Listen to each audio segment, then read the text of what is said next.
I just found out this last week that Paramount Pictures is going to be coming out with Darren Aronofsky's version of the story of Noah in 2014.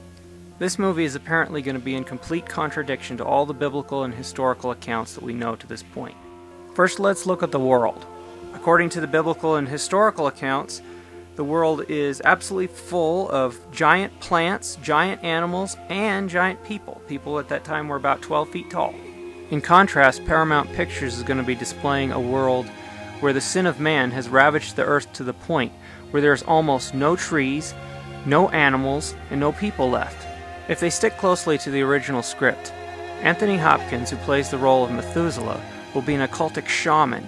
Russell Crowe, who plays the role of Noah, will be running an animal hospital for endangered species. Noah travels across the land controlled by the Watchers to the cave where Methuselah lives. Apparently, through Methuselah's Kabbalistic magic and the help of the Watchers, Noah is able to build the ark, so that he will be able to save the endangered animal species from the descendants of Cain, who have poached them to the point where they're now rare on the earth. The story ends up going so far as to depict Noah willing to destroy his own family in order to save the animal species. Now we know according to the Bible that Noah wasn't perfect except in his generations. But this story has been raped of its biblical context. The Bible tells us that God made man in his own image to glorify him. He designed man to need fellowship with him, but he gave him free will to choose to love him or not. The Bible tells us how the serpent deceived mankind into taking forbidden knowledge, thus severing his perfect relationship with God.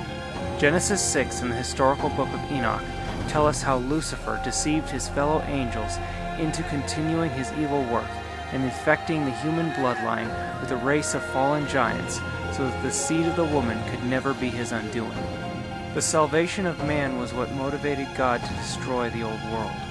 The Bible and the historical book of Jasher tell us that Noah and Methuselah preached repentance for 120 years before God brought the flood.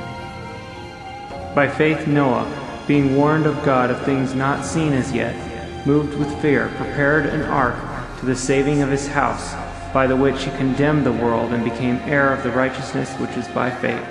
For if God spared not the angels that sinned, but cast them down to hell, and delivered them into chains of darkness to be reserved unto judgment, and spared not the old world, but saved Noah, the eighth person, a preacher of righteousness, bringing in the flood upon the world of the ungodly. For Christ also once suffered for sins, the just for the unjust, that he might bring us to God, being put to death in the flesh, but quickened by the Spirit, by which also he went and preached unto the spirits in prison, which sometime were disobedient, when once the long-suffering of God waited in the days of Noah, while the ark was a-preparing, wherein few, that is 8 souls, were saved by water. But one in a certain place testified, saying, What is man that thou art mindful of him, or the son of man that thou visitest him? Thou madest him a little lower than the angels. Thou crownest him with glory and honor, and didst set him over the works of thy hands. Thou hast put all things in subjection under his feet. For in that he put all in subjection under him, he left nothing that is not put under him. But now we see not yet all things put under him. But we see Jesus, who was made a little lower than the angels for the suffering of death, crowned with glory and honor, that he by the grace of God should taste death for every man. The Lord is not slack concerning his promise, as some men count slackness, but is long-suffering to usward, not willing that any should perish, but that all should come to repentance. But the day of the Lord will come as a thief in the night, in the which the heavens shall pass away with a great noise, and the elements shall melt with fervent heat, and the earth also and the works that are therein shall be burned up. If ye then be risen with Christ, seek those things which are above, where Christ sitteth on the right hand of God. Set your affection on things above, not on things on the earth. For ye are dead, and your life is hid with Christ in God. When Christ, who is our life, shall appear, then shall ye also appear with him in glory.